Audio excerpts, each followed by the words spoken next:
room and see how everything's doing. Miss Meg got a walk really early today with Daddy because we had some place to be, but we're back home now. And this is a strawberry tray. I'm not really seeing a whole lot going on here. I see something right here, but I'm not thinking that's a strawberry. I think strawberries have a longer germination, so that'll be a surprise for us. Down here, I'm starting to see a few things coming up in here, along with the stuff that we transplanted. It's all looking pretty good. We've got 77% humidity, so you got to watch that. Tomatoes are getting really ripe back here, right? Our radishes have germinated, and we have some Swiss chard coming up. Now we're just wait. Oh, look at that. We've got a beet coming up. That is awesome. Actually, when it comes to juicing greens, I think I like Swiss chard the best. And we planted this tray yesterday, so we're waiting for that to wake up, come to life. Let's see what we've got going on up here. Planted these. Ooh, I'm seeing some green. So I'm going to guess that back there is some thyme coming up. And it looks like we have some cucumbers there.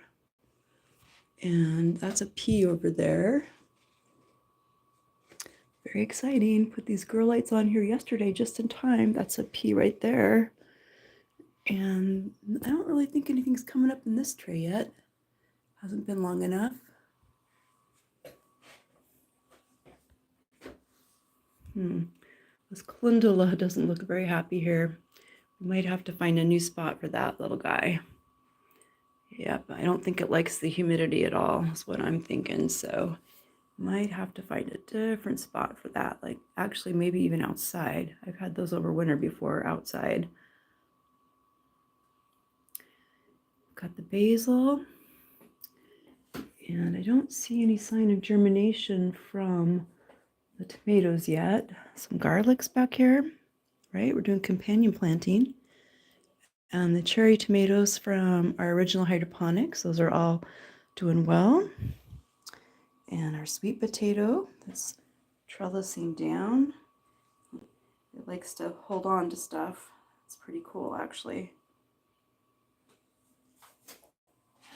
Over here we have some more sweet peas and eggplant coming up behind here.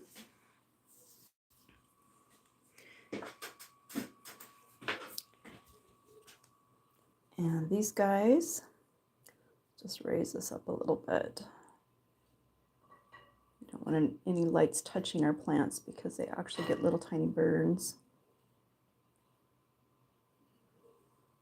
And I can see that this is Cherokee lettuce. And I'm going to guess that that's probably a spinach right there, but I honestly didn't mark any of this stuff, so I don't remember what it is. I'll be able to tell when it gets bigger. But we've got some germination happening over here, and this will all get transplanted into a different tray. We're doing away with these dark trays, and we're going to be using these green ones.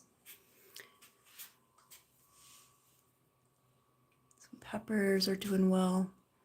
The eggplants, let's see if there's still a bloom on there. Yeah, actually still has a bloom back there. And we still have a bloom up there. I'm going to get the paintbrush out. Happy birthday, Shaham. Thanks for joining the channel. Hope I said your name right. Let's get our step stool and move it down just a little bit.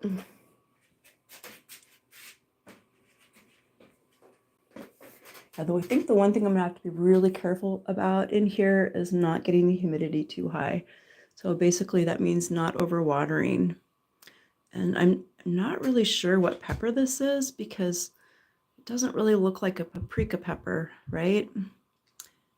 I'm not really sure. Sometimes you get seeds and there can be a seed in there for a different variety of peppers. I'm going to guess that it's probably a little bit hot. And these are our Thai chili peppers. There, those are hanging in there. Some of the foliage looks a little rough, but I see that we do actually have some healthy leaves there, so that's a good sign that it's coming out of it. And we have all these little sweat bees, and I was a little worried about that. And here's our ginger. The ginger's so cool. I was kind of worried I don't have any problem with sweat bees. I kind of think they're going to be a great addition to the pollinate. They eat pollen and they eat nectar, pollen and nectar. And in the process, they actually help with fertilizing. But when I started seeing that we had 13 in here, I'm like, wow, I hope nothing else gets in here, right? Because we still have to seal the outside of this. It's really well built, but the exterior needs to be finished. But my husband sealed all the cracks with a like caulk, right? A clear caulk. And so I think the bees got in before that happened. So I think we're pretty safe as far as like other critters getting in here. I mean, other than things that already came with the dirt, like fungus gnats, right? But this is just a little update on our grow room. We're slowly getting stuff planted in here. And everything I've planted since I planted this tray, I've put tags on it because you just don't remember what you plant in a container, other than when you plant it at the time, you want to do companion plants, right? And eventually over here, I think I'm going to add a green tea plant and maybe a soursop. But I highly encourage people to learn how to grow on whatever level you're able to do it on. And that could just be some herbs in your window. Or before, we actually had these stands with hydroponics set up on them growing in our house. All these stands had hydroponics growing on them, right? And it doesn't really take up that much space. So even somebody in an apartment could do that. And it basically consisted of a tray with a fish tank bubbler, a styrofoam across the top of it, little grow pods plunked in, and some grow lights and some timers, right?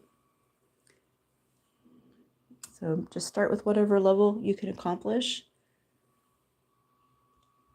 And I'm really thankful that my husband gifted me with this. Oh my gosh, there's a whole bunch of sweat bees up there. Wow, that's amazing. I'm glad they like me. They actually can sting people, but they haven't shown any signs of aggression. And I don't think they make hives, so I think we're going to be okay with that, but that is quite interesting. Anyway, thanks for watching. Thanks for joining the channel today. Have a blessed day.